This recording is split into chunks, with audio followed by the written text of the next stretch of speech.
Next question দেখো, এখানে জানতে চেয়েছে কোশ্চেন নাম্বার 9-এ যে এক্সোথার্মিক রিয়াকশান কি, এন্ডোথার্মিক রিয়াকশান কি এবং তাদের এক্সাম্পল চেয়েছে। তো এখানে দেখো আমি ডেফিনিশন দিয়েছি, the reaction in which heat is evolved is known as exothermic reaction. An exothermic reaction is indicated by plus heat in the product side of the chemical reaction. এবং থার্মোডাইনামিক্যালি আমরা কি করে এটাকে রিপ্রেজেন্ট করি সেটাও আমি বলে দিয়েছি, delta H equal two negative, that is change in enthalpy, সেটার নেগেটিভ ভ্যালু আসবে। আমি এক্সাম্পল দেখিয়েছি, দেখো কার্বন অক্সিজেনের সাথে রিয়াকশান করে কার্বন ডাইঅক্সাইড গ্যাস প্রডিউস করছে, এবং দেখো আমি দেখিয়েছি প্লাস হিট, দ্যাট ইজ এখানে হিট ইভলভ হচ্ছে। সো এই রিয়াকশানটা হচ্ছে একটা এক্সোথার্মিক রিয়াকশানের এক্সাম্পল। নেক্সট দেখো অ্যামোনিয়া প্রোডাকশান। এখানে দেখতে পাচ্ছি যে নাইট্রোজেন এবং হাইড্রোজেন রিয়াকশান করে অ্যামোনিয়া গ্যাস প্রডিউস করছে উইথ ইভলিউশন অফ হিট। তো এখানে যেহেতু হিট প্রডিউস হচ্ছে, তাহলে এটাও একটা এক্সোথার্মিক রিয়াকশানের example. Endothermic reaction, endothermic reaction কাকে বলছে? The reaction in which heat is absorbed is known as endothermic reaction. An endothermic reaction is indicated by minus heat. এক্সোথার্মিকের ক্ষেত্রে দেখেছিলাম, দেখো এটা ছিল প্লাস হিট, তো এক্ষেত্রে আমি মাইনাস হিট লিখবো in the product side of the reaction. আর thermodynamically it is represented as delta H equal to positive, that is change in enthalpy will be a positive value. তো reaction দেখো আমি যেই এক্সাম্পলে দেখিয়েছি নাম্বার 1, এটা হচ্ছে নাইট্রোজেন আর অক্সিজেন রিয়াকশান করে নাইট্রিক অক্সাইড ফর্ম করছে। দেখো আমি তারপর দেখিয়েছি মাইনাস হিট, দ্যাট ইজ এখানে হিট অ্যাবজর্ব হচ্ছে, তাহলে এটা একটা এন্ডোথার্মিক রিয়াকশানের এক্সাম্পল। নেক্সট দেখো হাইড্রোজেন আর আয়োডিন রিয়াকশান করে হাইড্রোজেন আয়োডাইড ফর্ম করছে, এটাও দেখো আমি দেখিয়েছি মাইনাস হিট, অর্থাৎ এখানে হিট অ্যাবজর্ব হচ্ছে, তাহলে এটা হচ্ছে একটা এন্ডোথার্মিক রিয়াকশানের এক্সাম্পল। তাহলে আশা করি তোমরা বুঝতে পারলে যে এক্সোথার্মিক রিয়াকশান কি, এন্ডোথার্মিক রিয়াকশান কি, এবং আমি বেশ কিছু এক্সাম্পল করে দেখালাম যেগুলোতে আমি বোঝালাম যে কোনটা এক্সোথার্মিক রিয়াকশান, কোনটা এন্ডোথার্মিক রিয়াকশান। নেক্সট দেখো question number 10, why is respiration considered as an exothermic reaction, explain. That is respiration প্রসেসটা যে এটা একটা এক্সোথার্মিক, সেটা তোমাকে এক্সপ্লেন করতে বলেছে। তো আমি এখানে অ্যান্সার করে দিয়েছি, দেখো আমি কি বলেছি, যে respiration is an exothermic process because during respiration glucose combines with oxygen in the cells of our body to form carbon dioxide and water along with the production of energy, and we know that the reaction in which energy is produced are known as exothermic reaction. So respiration is an exothermic reaction. তো এটা আমি এর আগেই discuss করে দিয়েছিলাম, সব রিয়াকশানে energy produce হবে সেই সমস্ত রিয়াকশানকে আমি কি বলবো, এক্সোথার্মিক রিয়াকশান, এবং যেই সমস্ত রিয়াকশানে এনার্জি অ্যাবজর্ব হবে আমি তাদেরকে এন্ডোথার্মিক রিয়াকশান বলবো। তো এইখানে দেখো C6H12O6 দ্যাট ইজ গ্লুকোজ অক্সিজেনের সাথে দেখো রিয়াকশান করে কার্বন ডাইঅক্সাইড প্রডিউস করছে, ওয়াটার প্রডিউস করছে, আর এখানে দেখো plus energy, that is energy produce করছে। তো যেহেতু এনার্জি প্রডিউস করছে, তাহলে এটা হচ্ছে একটা exothermic reaction. So that is why respiration is considered as an exothermic reaction. Question number 11, why are decomposition reactions are called the opposite of combination reactions? Write equation for these reactions. তো এটা তোমাকে বলেছে, তো decomposition reaction কাকে বলে সেটাকে আমি আগে জানি, তারপরে বলবো যে কেন ডিকম্পোজিশন রিয়াকশানকে অপোজিট অফ কম্বিনেশন রিয়াকশান বলা হয়। তো দেখো আমি লিখেছি, in a decomposition reaction a single substance breaks down to produce more than one substances, অর্থাৎ একটা সাবস্টেন্স সে কী হবে, মোর দ্যান ওয়ান সাবস্টেন্সে ব্রেকডাউন করে যাবে। তো আমি এখানে একটা এক্সাম্পল দেখিয়েছি, দেখো এটা হচ্ছে ইলেকট্রোলিসিস অফ ওয়াটার। ইলেকট্রোলিসিস অফ ওয়াটারের ক্ষেত্রে কী হয়, তুমি যদি ওয়াটার ইলেকট্রোলিসিস করো তুমি দেখতে পাবে যে হাইড্রোজেন গ্যাস এবং অক্সিজেন গ্যাস প্রডিউস হয়। তোমরা পরে পড়বে যে এই হাইড্রোজেন এটা কিন্তু প্রডিউস হয় তোমার ক্যাথোডে, এবং অক্সিজেন গ্যাসটা প্রডিউস হয় অ্যানোডে। এবং ক্যাথোড অ্যানোড এরা হচ্ছে ইলেকট্রোড, যখন আমি ইলেকট্রোকেমিস্ট্রি দেখাবো তখন তোমরা দেখতে পাবে যে কী করে একটা ইলেকট্রোলাইটিক সেলের কম্পোনেন্ট কী করে ইলেকট্রোলিসিস করা হয়, তখন তোমরা এই জিনিসগুলো আর ভালো করে বুঝতে পারবে। তো এই চ্যাপ্টার ওয়াইজ তুমি এখন এক্সাম্পল হিসেবে এটা মনে রাখো, তাহলে আপাতত চলবে। কম্বিনেশন রিয়াকশনের ক্ষেত্রে কি হয়? In combination reaction more than one substances combine to form a new substance. এখানে দেখো আমি জাস্ট ইলেকট্রোলিসিস অফ ওয়াটারের রিভার্স প্রসেসটা দেখিয়েছি। দেখো যখন হাইড্রোজেন আর অক্সিজেন কম্বাইন করে ওয়াটার প্রডিউস করে, তখন দেখো মোর দ্যান ওয়ান সাবস্টেন্স ওরা কী হয়েছে, ওরা কম্বাইন হয়ে একটা সিঙ্গেল সাবস্টেন্স প্রডিউস করেছে। তাহলে এটা হচ্ছে একটা কম্বিনেশান রিয়াকশান। তো ডিকম্পোজিশনে আমি দেখতে পেয়েছি যে একটা সাবস্টেন্স থেকে মোর দ্যান ওয়ান সাবস্টেন্স ফর্ম করছে। কম্বিনেশানে দেখতে পাচ্ছি মোর দ্যান ওয়ান সাবস্টেন্স তারা কম্বাইন করে একটা সিঙ্গেল সাবস্টেন্স দিচ্ছে।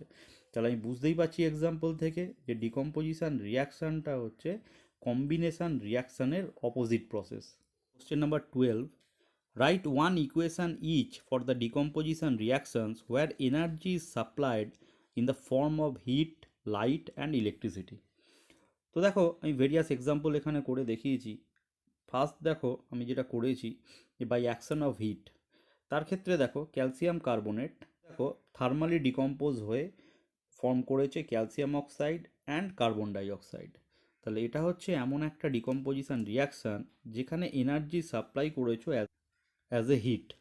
এবং তোমরা জেনে রাখবে যে এই ধরনের ডিকম্পোজিশনকে কিন্তু থার্মাল ডিকম্পোজিশন বলে। When energy is supplied in form of light, কী হয় দেখো, দেখো সিলভার ব্রোমাইডকে যদি তুমি ইন প্রেজেন্স অফ লাইট রাখো সেটা দেখো। নেক্সট এক্সাম্পল দেখো by the action of electricity, আমি করে দেখিয়েছি যেটা কিছুক্ষণ আগেও তোমাদের করলাম, that is electrolysis of water. এখানে আমি এনার্জি সাপ্লাই করছি ইন ফর্ম অফ ইলেকট্রিসিটি। এখানে দেখো ওয়াটার ব্রেকডাউন করেছে হাইড্রোজেন এবং অক্সিজেনে। Question number 13, what is the difference between displacement reaction and double displacement reactions, right equations for these reactions. তো এটারও দেখো আমি অ্যান্সার করেছি এখানে যে in displacement reaction a more reactive metal displaces a less reactive metal from its solution. এখানে দেখো করেছি যে আয়রন দেখো কপার সালফেটের সাথে রিয়াকশান করে কপারকে দেখো ডিসপ্লেস করে দিচ্ছে এবং নিজে দেখো সেই জায়গাটা দখল করছে এবং করে কি ফর্ম করছে, ফেরাস সালফেট অ্যান্ড এই যে কপারটা এখান থেকে বেরিয়ে গেল সেই কপারটা এখানে ফর্ম করছে। তাহলে এটা একটা ডিসপ্লেসমেন্ট রিয়াকশান। তো here iron displaces copper from copper sulphate solution. তাহলে এটা একটা ডিসপ্লেসমেন্ট রিয়াকশানের এক্সাম্পল। দেখো ডাবল ডিসপ্লেসমেন্ট রিয়াকশানে কী হয়, ডাবল ডিসপ্লেসমেন্ট রিয়াকশানে দেখো two reactants in solution exchange their ions. এখানে দেখো আমি একটা এক্সাম্পল দেখিয়েছি যে সিলভার নাইট্রেট তার সাথে NaCl রিয়াকশান করছে, করে দেখো AgCl ফর্ম করেছে এবং দেখো সোডিয়াম নাইট্রেট ফর্ম করেছে।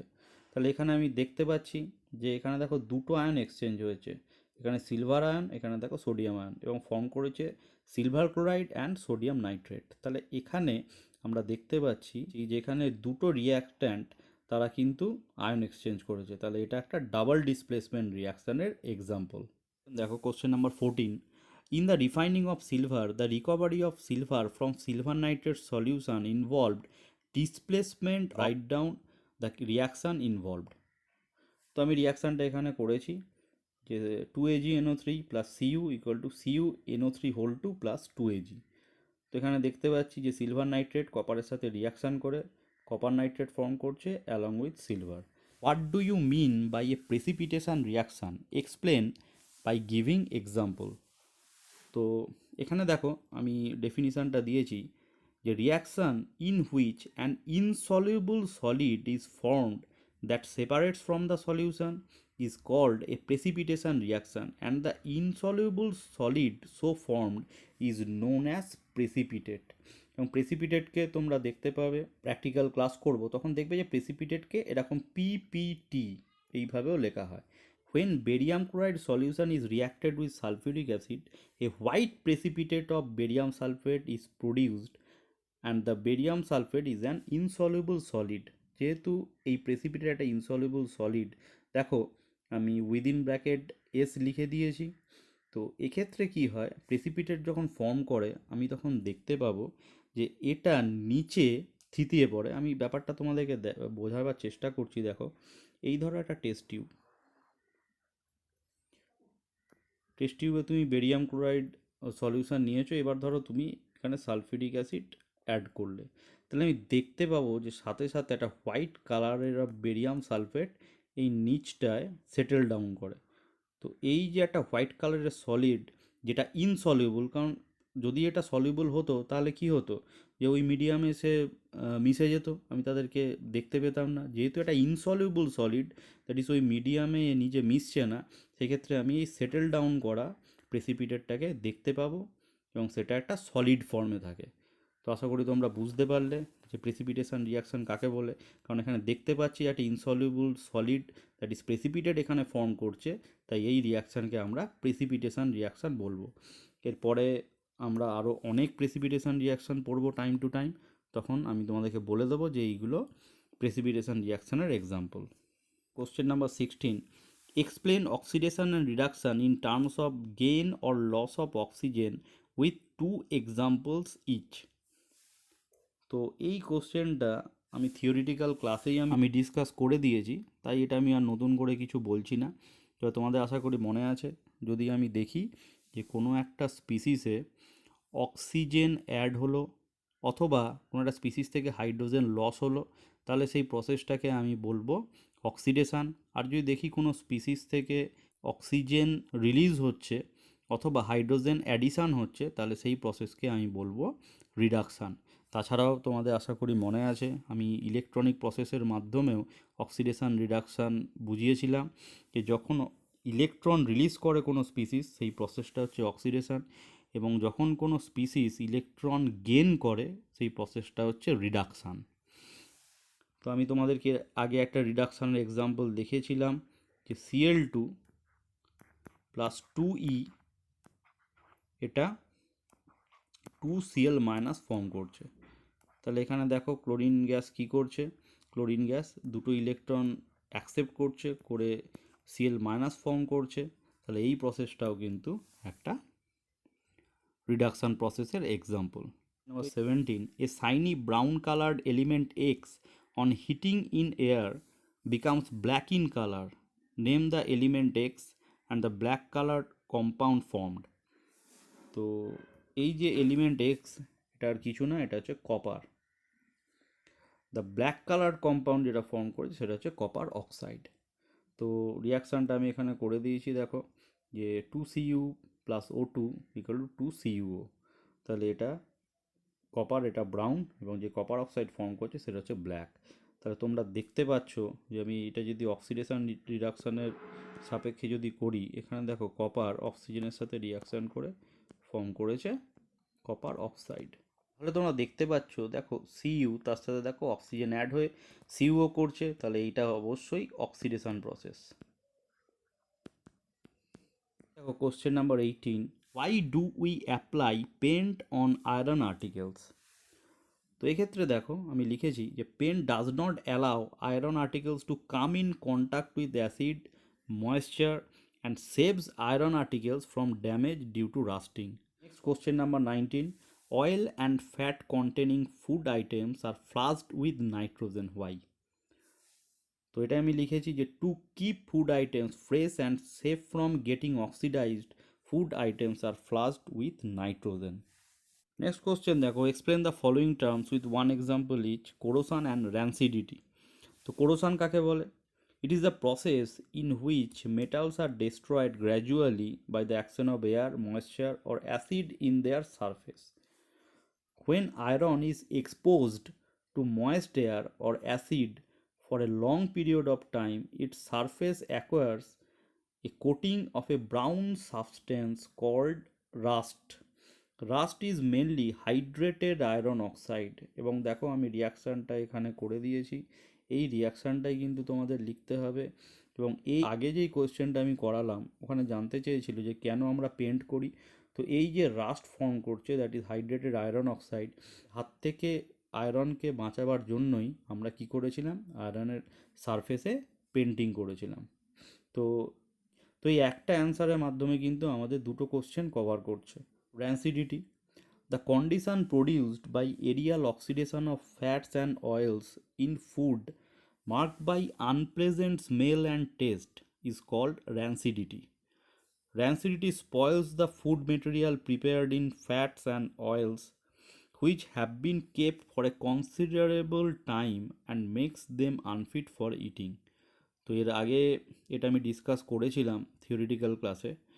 তো এখানে কি হচ্ছে যে ফ্যাটস আর অয়েলযুক্ত যে সমস্ত ফুডগুলো আছে তারা যদি এয়ারের কন্ট্যাক্টে আসে তখন এরিয়াল অক্সিডেশন হয় এবং যে ফুড তার কোয়ালিটি কিন্তু ডিগ্রেড করে যায়। তো এই যে প্রসেস যেখানে ফুডটা স্পয়েল হয়ে যাচ্ছে এই প্রসেসের মাধ্যমে, সেই প্রসেসটাকে আমরা বলছি র্যান্সিডিটি।